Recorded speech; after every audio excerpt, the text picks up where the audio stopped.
boleh turun tapi susah, tak dengan serta-merta. Okay, ingat tak video yang lalu saya dah menceritakan tentang saya nak buat demo yang ringkas sebab kita nak tahu ada tak kesan radiasi ni kepada sekeliling kita, terutamanya fizikal kita. Okay, jom kita tengok. Lepas tu saya minta Jiwa tolak tangan saya ya.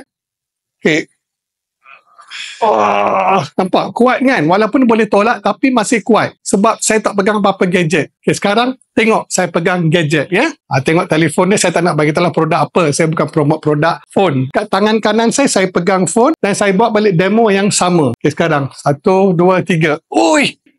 1 jari saja. Tak percayalah. Nampak apa bahayanya. Sekarang saya nak tunjuk satu lagi menggunakan satu alat dipanggil biometric shield, tapi saya tengok ada beza ya. Nampak tak kat belakang ni ya, ada biometric shield. Okay, sekarang saya pegang ni phone dengan biometric shield. Nampak boleh turun tapi susah, tak dengan serta-merta. Semula sekali lagi, last one untuk korang semua. Nampak saya tunjuk dengan phone. Boleh tapi sangat sukar. So tuan-tuan atau puan-puan di luar sana, fikirkanlah ya.